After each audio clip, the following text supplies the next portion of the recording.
प्रयागराज में एक पार्क पर कथित अवैध कब्जे को हटाने के लिए जब बाबा का बुलडोजर पहुंचा तो समाजवादी पार्टी के नेता ने राइफल निकाल ली और नगर निगम के अधिकारियों के पीछे दौड़ पड़े। अपनी प्राइवेट सुरक्षा के साथ आई नगर निगम की टीम और सपा नेता अमरनाथ सिंह मौर्य के बीच बातचीत हो रही है। सब कुछ सामान्य था, तभी बातचीत के बीच नगर निगम का बुलडोजर कार्रवाई के लिए आगे बढ़ा तो पीछे पीछे नेताजी भी दौड़ पड़े। गुस्से से तमतमाए अमरनाथ मौर्य के चेहरे पर चिड़न और हाथ में राइफल थी। सिक्योरिटी गार्ड से कुछ पूछने के बाद नेताजी नगर निगम के कर्मचारियों के पीछे दौड़ने लगे। सरकारी मुलाजिमों को इस तरह से धमकाने का वीडियो अब सोशल मीडिया पर वायरल हो रहा है। राइफल के साथ गुंडाई करने को लेकर जब सपा नेता की किरकिरी हुई तो वो मीडिया के सामने आए और कहानी को एक अलग ही मोड़ दे दिया। वो ये कह रहे हैं कि विवेकानंद पार्क है, जबकि विवेकानंद पार्क नहीं है। उसी विवेकानंद पार्क के बगल में, मेरी जमीन के बगल में, उन्होंने अपना एक बोर्ड लगा रखा है विवेकानंद पार्क। किसान नेताओं का आरोप था कि यहाँ पार्क की जमीन पर कब्जा किया गया है। शिकायत के बाद नगर निगम की टीम सफाई करने पहुंची थी।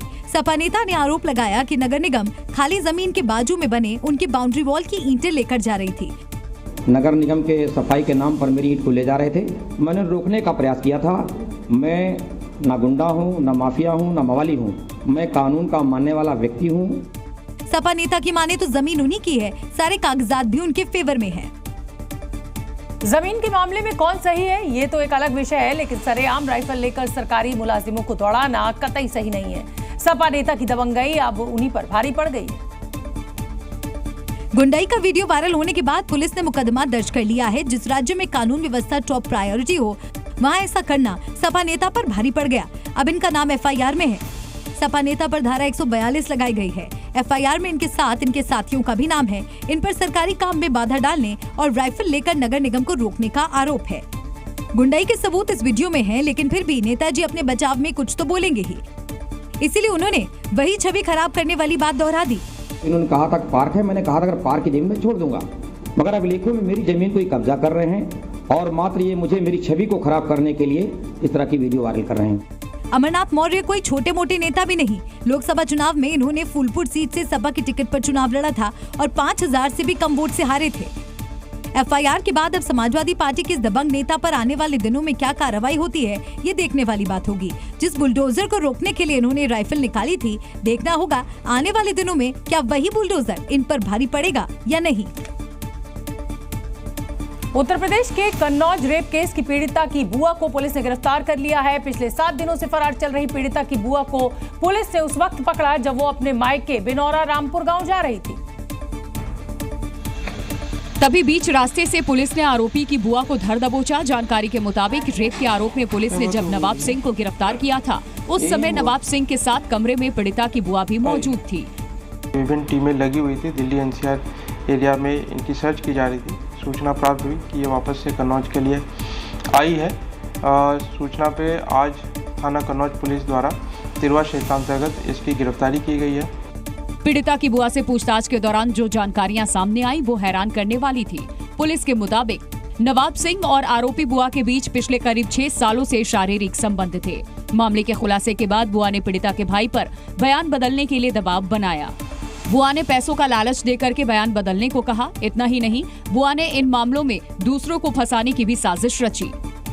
लेकिन आरोपी बुआ की ये साजिश तब तक धरी की धरी रह गई जब पीड़ित लड़की के परिवार ने बुआ पर शक जताया। इसके बाद पुलिस एक्शन में आई और करीब 7 दिनों के बाद बुआ को गिरफ्तार कर लिया।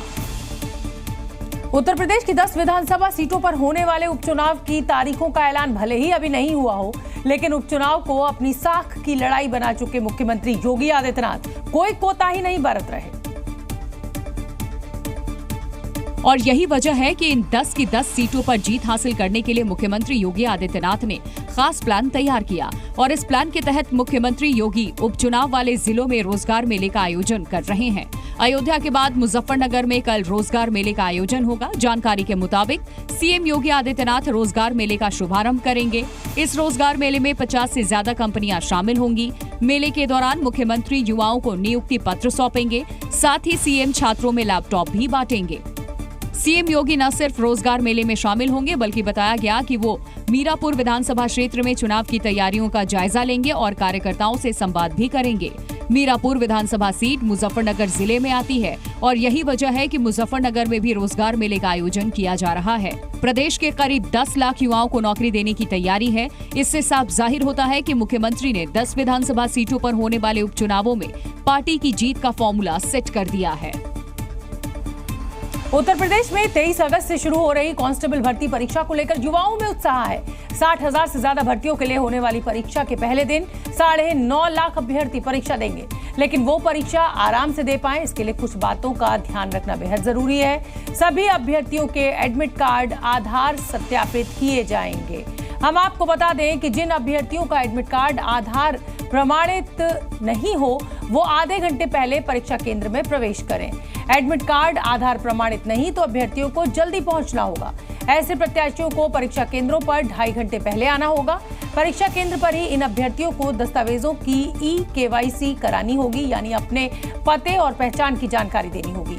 आधार card, driving licence, PAN card और पासपोर्ट से KYC कार्रवाई हो पाएगी। इनमें से एक दस्तावेज सही मिलने पर परीक्षा देने का मौका मिलेगा। बाहर से कराई गई ई-KYC मान्य नहीं होगी।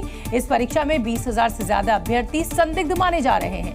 गड़बड़ी मिलने पर कानूनी कार्रवाई की जाएगी। परीक्षा के दौरान धार्मिक चिन्हों जैसे मंगलसूत्र और कड़े पर भी रोक होगी। परीक्षा केंद्रों के बाहर सामान रखने के लिए प्रशासन लॉकर की सुविधा देगा और इस लॉकर की पर्ची अभ्यर्थी साथ ले जा सकेंगे। दिल्ली नगर निगम की सदन की बैठक एक बार फिर हंगामे की भेंट चढ़ गई। राजधानी में बारिश के दौरान जलभराव की समस्या और नालों की सफाई के मुद्दे को लेकर जमकर हंगामा हुआ और एक दूसरे के खिलाफ नारेबाजी की। हंगामे की वजह से सदन की कार्यवाही ही कुछ देर के लिए स्थगित कर दी गई, लेकिन सदन की कार्यवाही जैसे ही दोबारा शुरू हुई फिर से हंगामा हो गया। मैं आपको नज़ारा दिखाना चाहूँगा। इस समय सदन के अंदर पूरा विपक्ष जो है वो लगातार यहाँ पर वेल में आकर नारेबाजी कर रहा है। आप देख सकते हैं कि जो विपक्ष के नेता हैं LOP वो वहाँ पे पहुँचे हुए सदन के अंदर। इस दौरान बीजेपी और आम आदमी के पार्टी के पार्षद आमने सामने आ गए और काफी देर तक हंगामा होता रहा। हंगामे के दौरान सदन में बीजेपी और आम आदमी पार्टी के पार्षदों ने एक दूसरे पर कई मुद्दों को लेकर आरोप प्रत्यारोप लगाए। मेयर शैली ओबराय ने विपक्ष के विरोध को देखते हुए 2 बार सदन की कार्यवाही को स्थगित किया। साथ ही बीजेपी के 3 पार्षदों को सदन की 3 बैठकों के लिए निलंबित कर दिया। हंगामे के लिए सत्ता पक्ष ने विपक्ष को जिम्मेदार ठहराया, तो वहीं विपक्ष ने भी पलटवार करते हुए कहा कि सीधे तौर पर सत्ता पक्ष इसके लिए जिम्मेदार है और वो नहीं चाहते कि सदन की बैठक में चर्चा हो।